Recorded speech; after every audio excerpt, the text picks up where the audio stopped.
जब mutual fund से return अच्छा देखने को नहीं मिलता है तो कई बार इन्वेस्टर मायूस होते हैं।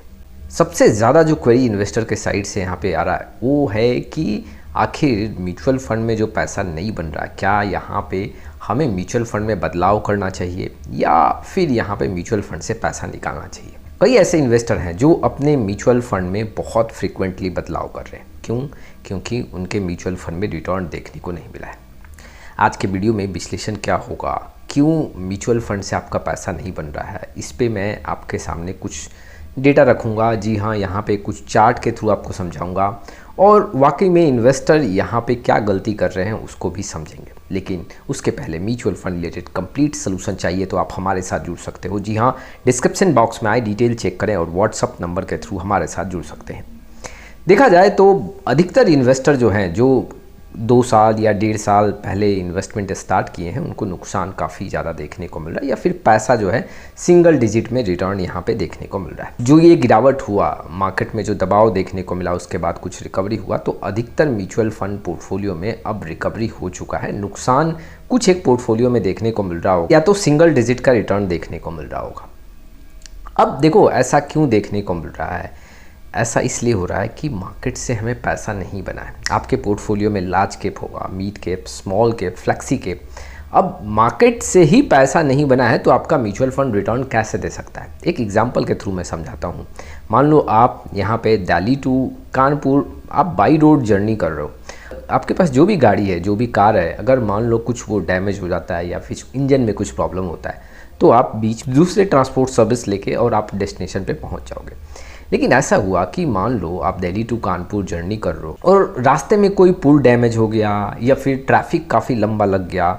जी हाँ, तो वैसे सिचुएशन में दूसरे कार के थ्रू जाओ या फिर आप ट्रांसपोर्ट वहाँ पे चेंज करो तो क्या जल्दी पहुँच जाओगे? नहीं, पॉसिबल नहीं है। क्योंकि जो है वो ब्रिज डैमेज है या फिर वहाँ पे ट्रैफिक काफ़ी ज़्यादा लगा हुआ है, तो उसमें आपको क्या इंतज़ार करना पड़ेगा। तब तक आगे प्रॉब्लम जो है वो सॉल्व ना हो तब तक आप आगे बढ़ नहीं सकते हो। और वैसे में आप कितना भी कुछ कर लो, जी हाँ, डिले तो आपको फेस करना ही पड़ेगा।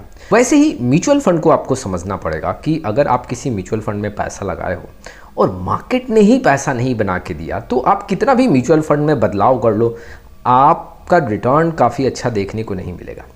हाँ, अगर मान लो मार्केट ने अच्छा पैसा बना के दिया और फिर आपका म्यूचुअल फंड कम रिटर्न दे रहा है तो फिर अगर आप वहाँ पे बदलाव करते हो तो आपको कुछ अच्छा चेंजेस देखने को मिल सकता है। मैं ऐसा क्यों बोल रहा हूँ? मेरे पास कुछ यहाँ पे चार्ट है जिसके थ्रू मैं आपको समझाऊंगा कि एग्जैक्टली आखिर पिछले जो 1.5-2 साल से मार्केट का सिचुएशन है वो आपके म्यूचुअल फंड पे कैसा इम्पैक्ट डाल रहा है। देखो, ये निफ्टी 50 का चार्ट है। अगर आप देखोगे तो निफ्टी 50 में ये जो आप मार्क देख रहे हो, जी हाँ, यहाँ पे देखोगे तो जुलाई 2024 से, जी हाँ, 8 जुलाई 2024 से लेके और 20 अप्रैल 2026 तक निफ्टी 50 ने करीबन 1.5 से 2% का नुकसान ही दिया है। आप देखो इस चार्ट में, अगर आप देखोगे तो कई बार मार्केट में ऊपर का रैली देखने को मिला, लेकिन फिर से अगर देखोगे तो काफ़ी ज़्यादा दबाव भी देखने को मिला। और अगर अभी तक पिछले ऑलमोस्ट अगर आप देखोगे तो 18 से 20 महीने में निफ्टी 50 ने नेगेटिव रिटर्न ही दिया है 1.5 से 2%। तो आप खुद समझो कि जब निफ्टी 50 ने यहाँ पे 1.5 से 2% का नुकसान दिया है पिछले 20 महीने में, तो कैसे आपका जो large cap based mutual fund है, like large cap mutual fund, large and mid cap, यहाँ पे आप कह सकते हो फ्लेक्सी कैप म्यूचुअल फंड, ये कैसे ज़्यादा पैसा बना के दे सकते हैं? जी हाँ, अगर आप निफ्टी नेक्स्ट 50 का भी आंकड़ा देखोगे तो वहाँ भी दबाव में ही है। और ऐसे में आप कैसे एक्सपेक्ट ज़्यादा कर सकते हो कि मार्केट जहाँ आपको 2% का नुकसान दिया है पिछले 20 महीने में, वहाँ पे मुझे 20 से 25% का रिटर्न मिल जाए। अब मैं मिड कैप का भी एग्जांपल आपके सामने रखता हूँ। ये तो मैंने लार्ज कैप का एग्जांपल आपके सामने रखा। ये निफ्टी मिड कैप 150 का चार्ट है। अब इसमें देखोगे तो 1 जुलाई 2024 से लेके और 20 अप्रैल 2026 तक जो रिटर्न देखने को मिल रहा है 2 से 3% का रिटर्न है। इतने ड्यूरेशन में अगर आप देखोगे तो यहाँ भी 20 से 21 महीने का पूरा चार्ट है और इस 21 महीने के ड्यूरेशन में का जो मिड कैप 150 है, यहाँ भी 2 से 3% का रिटर्न देखने को मिला। तो आपके पोर्टफोलियो में मिड कैप फंड कैसे यहाँ पे 15 से 20% का रिटर्न देगा? हाँ, कुछ एक मिड कैप म्यूचुअल फंड है जहाँ पे अच्छा खासा रिटर्न देखने को मिला है। इट मीन्स कि डबल डिजिट का है, ऐसा नहीं है कि 25% 30% का रिटर्न है, डबल डिजिट का रिटर्न देखने को मिला है और काफ़ी अच्छा दूसरे म्यूचुअल फंड से परफॉर्म कर रहे हैं। लेकिन अगर देखोगे तो मार्केट में ही पैसा नहीं बना है पिछले जो 20 से 22 मंथ का आंकड़ा है, तो कैसे आप अपने मिड कैप म्यूचुअल फंड से बहुत बड़ा रिटर्न का एक्सपेक्टेशन कर सकते हो।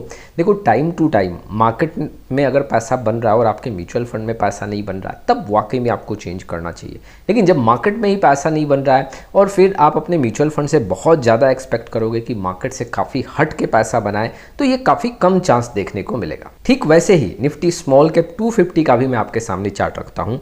निफ्टी स्मॉल कैप 250 का अगर देखोगे तो ये 29 अप्रैल 2024 से लेके और 27 अप्रैल यहाँ पे 2026 तक का जो रिटर्न है वो करीबन 3 से 4% है। जी हाँ, निफ्टी स्मॉल कैप 250 में, और करीबन यहाँ पे 2 साल का ये आंकड़ा है। इस 2 साल के आंकड़ों पे यहाँ पे निफ्टी स्मॉल कैप 250 ने सिर्फ 3 से 4% का रिटर्न दिया है।